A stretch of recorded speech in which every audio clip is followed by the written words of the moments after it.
لطفاً بیا بشین.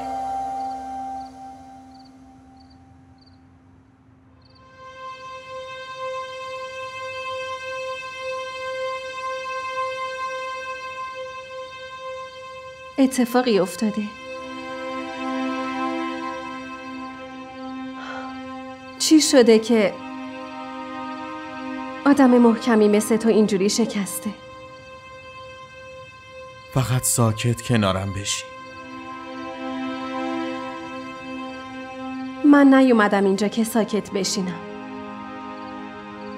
تو گفتی حرف داری، پس حرف بزن. بعضی از مشکلات یه جوری هن که با حرف زدن با کسی حل نمیشه. اگه حرف نمیزنی پس چرا به هم زنگ زدی؟ من میرم. نه آزرا، خواهش میکنم بشی.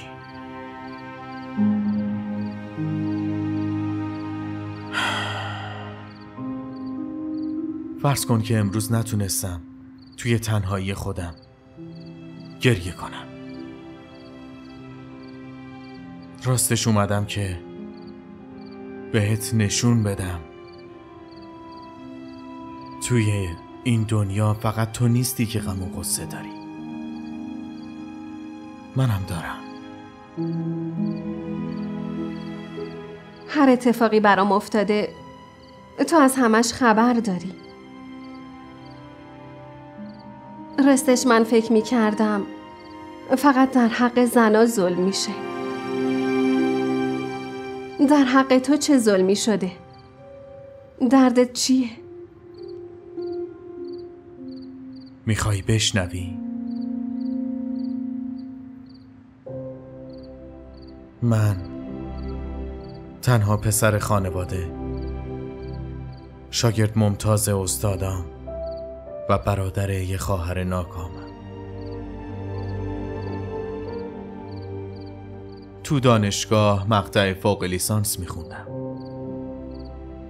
میخواستم دکترام بگیرم. ولی روزگار مسیر زندگی منو جوری تغییر داد که توی خوابمم نمیدیدم. ندا پزشکی میخوند و قصد داشت جراح بشه. من و مامانم هر وقت میدیدیم داره درس میخونه کلی ذوق میکردیم، ولی فکر نمیکردیم درس پزشکی رو ول کرده و داره عاشقی یاد میگیره.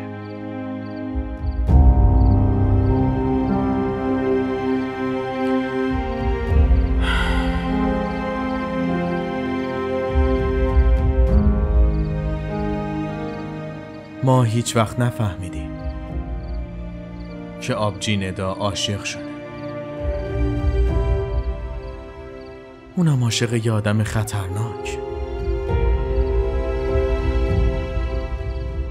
اون طرف برادر یکی از آدمای کله گنده و خطرناک بود،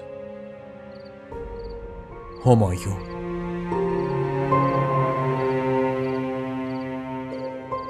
خب خواهرت چی شد؟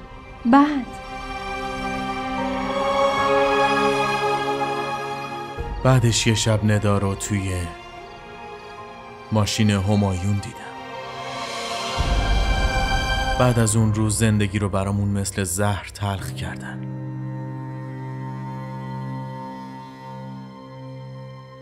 وقتی ندا تصمیم گرفت رابطش رو با همایون قطع کنه، بعد از اون هر روز تهدیدمون میکردن. هر روز.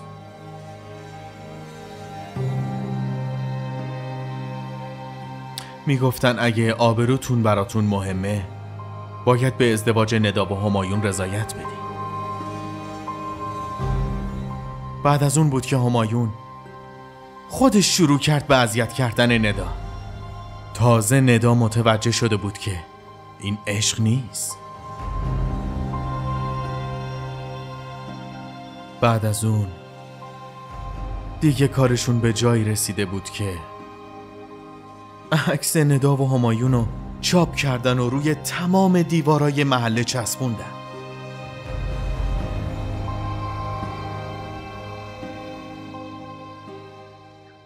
بعد از اون ندا از این آبروریزی انقدر شوکه شده بود که دست به خودکشی زد.